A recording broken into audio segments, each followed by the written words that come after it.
الحمدللہ رب العالمین والعاقبۃ للمتقین والصلاة والسلام علی سید الانبیاء والمرسلین اما بعد۔ ان کے جو غلام ہو گئے وقت کے امام ہو گئے، ان کے جو غلام ہو گئے وقت کے امام ہو گئے، اور نام لیوا ان کے جو ہوئے ان کے اونچے نام ہو گئے۔ اور آ گیا نظام مصطفیٰ، ختم سب نظام ہو گئے، واسطہ دیا جو آپ کا میرے سارے کام ہو گئے۔ آج بے شمار لوگ اس طرح کی باتیں کرتے ہیں، یار ہم بڑی مشکلوں میں ہیں، بڑی پریشانیوں میں ہیں، ہمارے کام نہیں بنتے۔ واسطہ تو دیجئے رسول کونین علیہ السلام کا، واسطہ دیجئے کسی محبوب بندے کا، پھر دیکھیے آپ کے کام کیسے منٹوں میں ہوتے ہیں۔ یقین جانیں ہم نے ایسے لوگوں کو دیکھا ہے کہ جو کہاں کچرے میں پڑے تھے، لیکن پروردگار کے کسی محبوب بندے کی نظر پڑی، دنیا اور عقبہ دونوں سنور گئی۔ محترم پیارے بھائیو، سلمان فارسی، یہ فارس کے رہنے والے، نبی کونین علیہ السلام سے محبتوں کے راگ نہیں الاپے، بلکہ نبی کونین علیہ السلام کی محبتوں کے ترانے گائے۔ ہم اور آپ راگ الاپتے ہیں، یہ وہ لوگ ہیں جنہوں نے نبی کونین علیہ السلام کی محبتوں کے ترانے گائے، اپنا حلیہ بدل دیا، اپنا سب کچھ بدل دیا۔ نتیجہ یہ ہوا کہ پروردگار نے کس مقام و منصب پر کھڑا کیا۔ حضرت سلمان فارسی رضی اللہ تعالیٰ عنہ، نبی کونین علیہ السلام کی جانثاری کا اس قدر جذبہ کہ فارس چھوڑا، ماں باپ کو چھوڑا، اپنے وطن عزیز کو چھوڑا، نبی کونین علیہ السلام کی غلامی میں آئے، اور ان کے جو غلام ہو گئے وقت کے امام ہو گئے۔ سیدنا عمر ابن خطاب رضی اللہ تعالیٰ عنہ کی ملاقات کے لیے ایک مرتبہ سیدنا سلمان فارسی روانہ ہوئے۔ محترم پیارے بھائیو، وہ عمر جو 22 مربع میل پر جس کی حکومت رہی ہو، کسی ایرے غیرے کو بھاؤ نہیں دیتا عمر، لیکن سیدنا سلمان فارسی رضی اللہ تعالیٰ عنہ جب عمر ابن خطاب سے ملاقات کے لیے حضرت عمر کے در دولت پر پہنچے، دروازے پر دستک دی، سیدنا عمر ابن خطاب رضی اللہ تعالیٰ عنہ کو اللہ تبارک و تعالیٰ کی جانب سے الہام ہوا، آپ کو اطلاع ہو گئی تھی آنے والا کوئی عام آدمی نہیں، سلمان فارسی ہے، نبی کونین علیہ السلام کا جانثار غلام ہے۔ عمر ابن خطاب بنفس نفیس اٹھے، دروازہ کھولا، اور سیدنا عمر ابن خطاب رضی اللہ تعالیٰ عنہ سے اس نبی کے جانثار غلام کو اپنے سینے سے لگایا، پیشانی چومی، اور عزت و احترام کے ساتھ اپنے بستر پر بٹھایا۔ محترم پیارے بھائیو، جیسے ہی سیدنا عمر ابن خطاب رضی اللہ تعالیٰ عنہ نے سلمان کی تقریب میں یہ کیا، اور جس تکیے سے ٹیک لگا کر عمر ابن خطاب بیٹھے تھے، سیدنا عمر ابن خطاب نے وہی تکیہ سلمان فارسی رضی اللہ تعالی عنہ کی طرف بڑھایا۔ سیدنا سلمان فارسی منع کرتے رہے، لیکن عمر ابن خطاب رضی اللہ تعالی عنہ بار بار اصرار کرتے کہ نہیں، لیجئے۔ سیدنا عمر ابن خطاب کے اصرار پہ سلمان فارسی رضی اللہ تعالی عنہ نے اپنا وہ تکیہ اپنے پیٹھ کے پیچھے رکھا، اور اس تکیے سے ٹیک لگا کر بیٹھے رہے، اور بات ہی بات میں ایک بات کہہ گئے۔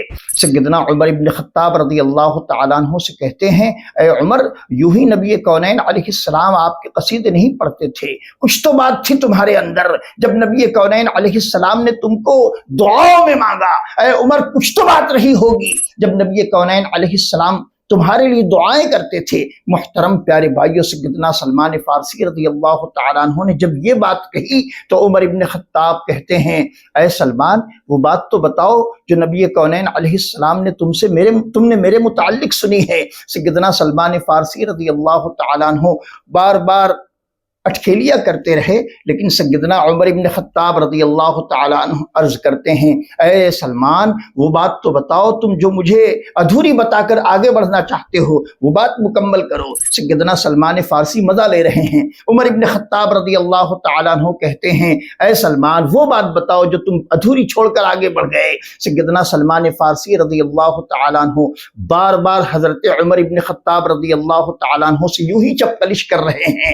محترم پیارے بھائیو، آخر کار سیدنا سلمان فارسی رضی اللہ تعالیٰ عنہ کے سامنے عمر ابن خطاب رضی اللہ تعالیٰ عنہ نے اپنا سارا اثاثہ رکھ دیا، اور روتے ہوئے عرض کرتے ہیں، اے سلمان، تمہیں اس خدائے وحدہ لا شریک کی قسم ہے جس کے قبضہ و قدرت میں تمہاری اور میری جان ہے، بتاؤ نبی کونین علیہ السلام نے میرے متعلق کیا فرمایا؟ تو سیدنا سلمان فارسی رضی اللہ تعالیٰ عنہ روتے ہوئے عرض کرتے ہیں، اے عمر، کیا بتاؤں، نبی کونین علیہ السلام جب بھی کسی کے اخلاق کی تعریف کرتے تو سب سے پہلے سر فہرست نام آپ ہی کا ہوتا۔ آپ کے اخلاق کی تعریف میں نبی کونین علیہ السلام نے صرف زمین و آسمان کے خلابے نہیں ملائے، بلکہ پروردگار کے پیارے محبوب نے آپ کے اخلاق کی اس درجے تعریف فرمائی، یہاں تک کہ نبی کونین علیہ السلام فرمایا کرتے تھے میرے عمر کے اخلاق کی بات نہ کرو، میرے عمر کے اخلاق بے مثال ہے، لاجواب ہیں، اخلاق کے معاملے میں عمر کا جواب ہی نہیں ملتا۔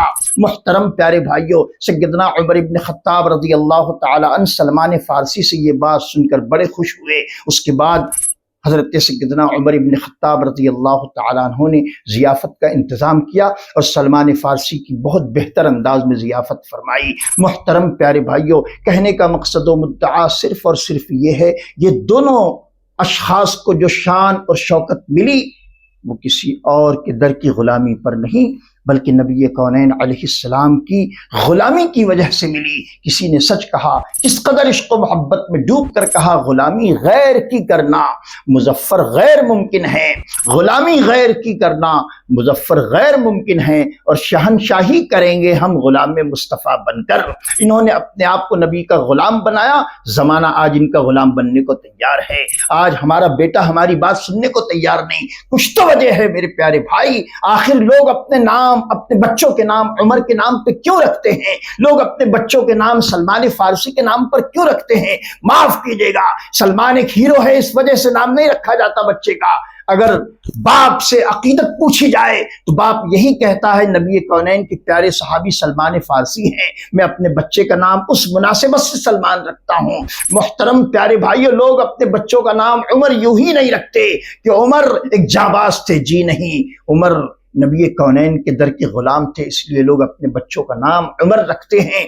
شرط یہ ہے کہ ہم نبی کونین علیہ السلام کے سچے غلام بن جائے، زمانہ ہمارا غلام ہوگا۔ رب تبارک و تعالی ہم تمام کو نبی کونین علیہ السلام کی سچی پکی غلامی نصیب فرمائے اور انہی کے در کے صدقوں پر ہمارا تا دم زندگی گزارا فرمائے۔